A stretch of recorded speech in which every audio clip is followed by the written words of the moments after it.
अपना हर काम हर बार पहले से भी ज़्यादा अच्छे से कर सके, इसके लिए उसके सहायक बने। अगर आप हमेशा के लिए श्रेष्ठ कार्य करेंगे तो जीवन भी आपको बदले में श्रेष्ठतम चीज़ें देगा। श्रीमद् भगवद गीता में भगवान श्री कृष्ण ने कहा है कि योगः कर्मेषु कौशलम, कार्य में कुशलता प्राप्त करना ही सच्चा योग है। कुशलता का सबसे बड़ा दृष्टांत जापान देश है। पहले के ज़माने में जापान देश की चीज़ें गुणवत्ता की दृष्टि से अच्छी नहीं मानी जाती थी। जैसा कि आज मेड इन चाइना की चीज़ों का इम्प्रेशन है, वैसे ही पहले मेड इन जापान की चीज़ों का था। अगर किसी का शरीर बहुत ही कमज़ोर और पतला होता तो लोग उसे जापानी खिलौना कहकर उसके खिल्ले उड़ाते थे। उस ज़माने में 4 आने में मिलने वाले खिलौने एक आध घंटे में ही टूट जाते थे।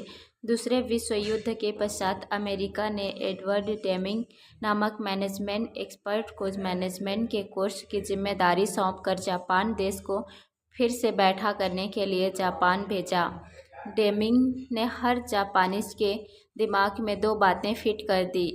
पहला, आज मैं जो भी काम करूंगा वह अपनी पूरी ताकत और क्षमता के साथ करूंगा। दूसरा, पिछले दिन की तुलना में आज 10% ज़्यादा काम करूंगा। बस ये 2 बातों का पालन करके आज जापान देश गुणवत्ता की दृष्टि से दुनिया में नंबर 1 है। कंपनी में मैनेजमेंट कोर्स देते समय मैं उन्हें बताता हूँ कि काम के 6 प्रकार हैं। इन्हें विद्यार्थी के संदर्भ में समझते हैं। पहला, इस तरह के काम में करना पड़ता है इसलिए काम करते हैं, जैसे कि बच्चों की पढ़ाई, खेलना या पढ़ना जैसे 2 विकल्प हो, तब बच्चे को अगर किसी एक का चुनाव करने की स्वतंत्रता होगी तो वह खेलने का विकल्प पसंद करेगा। पढ़ाई करना उसके लिए बेकार की मेहनत है जो मन ना हो पर भी पढ़ाई करनी पड़ती है। दूसरा, इनाम के लिए किया जाने वाला काम, अच्छे अंकों से पास होऊंगा तो साइकिल या वीडियो गेम मिलेगा, ऐसे लालच के कारण किया जाने वाला कर्म। तीसरा, दूसरों को खुश करने के लिए किया जाने वाला काम, अच्छे अंकों से पास होने पर मम्मी पापा खुश होंगे की भावना से किया जाने वाला कर्म। चौथा, सिद्धि प्रेरित कर्म, अच्छे अंकों से पास होने पर समाज में नाम होगा, लोग मुझे पढ़ाई में तेज मानेंगे, मेरी प्रतिष्ठा बढ़ेगी, ऐसी भावना के साथ किया जाने वाला कर्म। पांचवा, स्वप्रेरित कर्म, जब विद्यार्थी खुद अपने लिए ही पढ़ाई करे, ज्ञान का महत्व समझकर खुद पढ़ने की मेहनत करे, तब उसे स्वप्रेरित कर्म कहते हैं। छठवां, आनंदमय कर्म, कर्म का सबसे उच्चतम प्रकार जिसमें कर्ता कर्ता ना रहकर कर्म बन जाता है। जैसे एक चित्रकार चित्र बनाते समय चित्र के साथ एकात्मता का अनुभव करता है, अपने आनंद की भावना के साथ वह खुद भी चित्र की तरह बन जाए, वही सच्चा योग है। विद्यार्थी पढ़ते समय आनंद का अनुभव करते हुए अपने विषय के साथ एक रूप हो, उसे ही कहते हैं योगः कर्मेषु कौशलम। बच्चा अपने जीवन में सारे कर्म आनंदमय अवस्था में करे, तभी कर्म में श्रेष्ठता प्राप्त कर सकता है। इसके लिए माता पिता को यहाँ दिए गए नियमों का पालन करना ही होगा। एक्शन प्लान, परिस्थिति परिणाम का स्वीकार करें। माता पिता को एक सवाल परेशान करता है कि हमने उनसे कितना बार कहा है कि कुछ भी बात हो तो हमें बताओ, फिर भी हमारे बच्चे हमसे ही बात छिपाते हैं। बच्चा जब कोई बात छिपाता है या जानबूझकर झूठ बोलता है तब माता पिता को बहुत गुस्सा आता है। घर की कोई चीज़ तोड़ते हुए या अपने भाई बहन के साथ लड़ते हुए हमने देखा हो, फिर भी हमारे पूछने पर यही कहते हैं कि मैंने नहीं तोड़ा या हम लड़ नहीं रहे थे। परीक्षा का रिजल्ट अच्छा ना आया हो या मुंह से सिगरेट पीने की बदबू आ रही हो, तब उनसे पूछने पर कहते हैं कि रिजल्ट की तो अभी देर है या मैंने सिगरेट नहीं पी, तब माता पिता गुस्से से लाल पीले हो जाएंगे। जाहिर सी बात है, लेकिन हमारे लिए सोचने वाली बात यह है कि बच्चा हमसे झूठ क्यों बोलता है।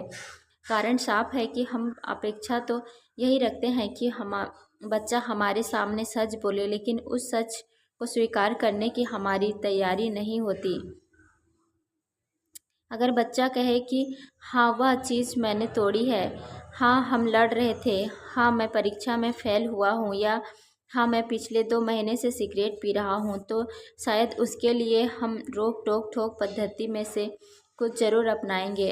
अपने इसी अनुभव के आधार से बच्चा निष्कर्ष निकालता है कि अगर मैं सच बोलूँगा तो मुझे डाँट-फटकार मिलेगी। अगर हम बच्चों को प्रामाणिकता के पाठ सिखाना चाहते हैं तो हमें पसंद हो या ना हो, लेकिन हर तरह के सच को स्वीकार करने की हमारी तैयारी होनी चाहिए, क्योंकि बच्चा हमारी प्रतिक्रिया से ही सीखता है कि प्रामाणिकता रखना अच्छी बात है या नहीं। ज़्यादातर तो बच्चे का झूठ बोलना ही साबित कर देता है कि हम बच्चे को नहीं, परिस्थिति को चाहते हैं। सच बोलने पर बच्चे को अगर सज़ा होती है तो वह अपने बचाव के लिए झूठ बोलना सीखता है। जब तक झूठ बोलने का कोई बात छुपाने का या मम्मी पापा की डांट फटकार का भाव बच्चे के दिमाग में होगा, तब तक बच्चा आनंदमय होकर पढ़ाई का कर्म कैसे कर पाएगा। माता पिता को सबसे पहले उस परिस्थिति या परिणाम का स्वीकार करना ही होगा। उसके बाद उस बच्चे से ऐसे सवाल नहीं करने चाहिए कि जिनके जवाब बच्चा अपने बचाव के लिए झूठ बोले। स्कूल से लेटर आया कि आपकी बेटी परीक्षा में फेल हुई है, तब तेरा रिजल्ट आ गया, गणित में कितने मार्क्स हैं जैसे सवाल करने के बदले सीधी बात करनी चाहिए कि बेटा, स्कूल से लेटर आया है कि आप फेल हुई या हुए हो। फेल होने पर आपको अपने मार्क्स बताने में शर्म आ रही थी। अगर इस तरह से आप उसके परिणाम का स्वीकार करेंगे तो वह भी आपके विचारों का स्वीकार करेगा। आप ऑफिस से घर आते समय पानी की दुकान पर अपने बेटे को सिगरेट का धुआं उड़ाते हुए देख लेते हैं। उस समय तो आप कुछ नहीं कहते, लेकिन वह जैसे ही घर आएगा कि आप उसे शाम को तू कहाँ गया था, क्या कर रहा था जैसे सवाल करने के बदले, बेटा शाम के समय मैंने आपको तुम्हारे स्कूल के पास वाली पान की दुकान पर सिगरेट पीते हुए देखा था। आपको ऐसा देखते मुझे बहुत दुख हुआ। बेटा, ऐसी बुरी लत अच्छी बात नहीं है। जब पता चले कि बेटी लाइब्रेरी से जो किताब पढ़ने के लिए लाई थी उसे वापस देने की तारीख चली गई है, तो उसे ऐसा कभी मत पूछिए कि बेटा तूने लाइब्रेरी में किताब जमा करवा दी। तू हाँ कह रही थी, लेकिन वह तो अभी भी आपकी अलमारी में पड़ी है। इससे अच्छा यह है कि हम उसे सीधा कहें कि तू लाइब्रेरी से जो किताब लाई थी उसे वापस करने की तारीख कब की चली गई है। तू आज उसे वापस दे आ, और किताब की पेनल्टी भी की रकम तू अपने पॉकेट मनी से दे देना। इस तरह अपने व्यवहार से बच्चों को एक बात सिखाइए कि हमारे सामने झूठ बोलने की आपको कोई ज़रूरत नहीं है। आपका व्यवहार उसे इस बात का एहसास कराएगा कि उसने गलत किया है और उसे अपना बर्ताव या व्यवहार बदलना चाहिए। परिस्थिति या परिणाम में सुधार लाने के लिए क्या करना चाहिए? किसी भी परिस्थिति या परिणाम का स्वीकार करने से बच्चा सच बोलेगा, चिंता मुक्त हो जाएगा। लेकिन अब उस परिस्थिति या परिणाम को सुधारने के लिए क्या करना चाहिए वह आप मत बताइए, उसे ही बोलने दीजिए। एक सफल माता पिता के रूप में आपने विकास किया है, ऐसा कभी कह सकते हैं। जब आप अपने बच्चों को ये समझाते हैं कि वह जो कार्य कर रहा है उसका परिणाम क्या होगा, उसके बारे में पहले सोच लें। जैसे कि बेटी फेल हुई, उसका रिजल्ट जानकर आपने ठंडे दिमाग से सोचा, अब कल से मोबाइल बंद। मैं कहती थी ना कि पढ़ो पढ़ो, मेरी मानो तो अब पढ़ने लिखने में ध्यान दो जैसी कोई बात अब आप उसे नहीं कहेंगे।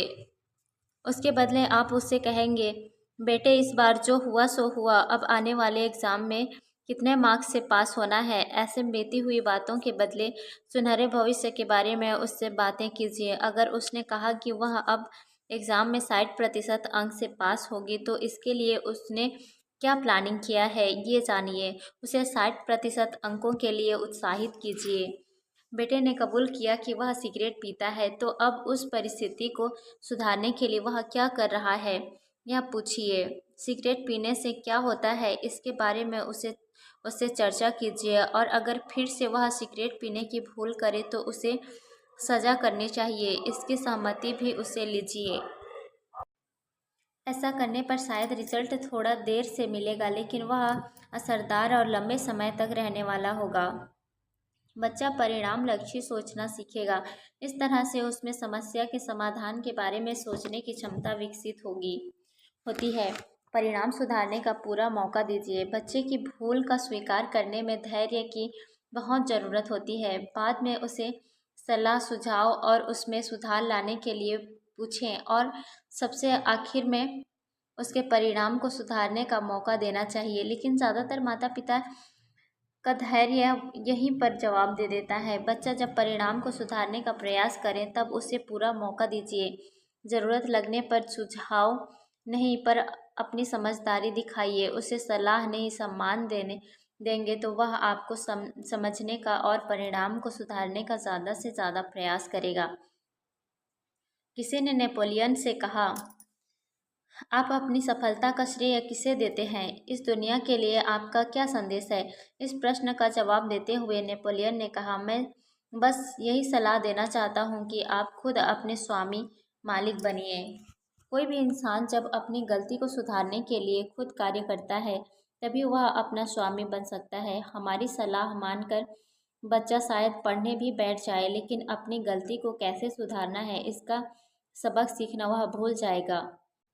1988 के वर्ष में विंबलडन टेनिस चैंपियन बनी 19 साल की स्टेफी ग्राफ अपनी सफलता का श्रेय अपने पिता पीटर को ही देती है। एक मुलाकात में उन्होंने कहा था कि बचपन से ही मेरे पिता ने कभी यह दबाव नहीं डाला कि खेल में जीत होनी चाहिए। अगर हारते हैं तो हार का स्वीकार करते समय जो गलतियां हुई थी उसे खुद सुधारने की बात उन्होंने मुझे हमेशा कही है। स्टेफी ग्राफ ने इस मुलाकात में के समय तक 77 मैच में से केवल 2 बार की हार का सामना किया है और हार में भी खुशी मानी है। अज्ञात जी कहते हैं, जरूरी साधन उपलब्ध होने के बाद भी उचित आयोजन के अभाव में बच्चा नाकामयाब हो जाए, ये बात सर्वसाधारण है।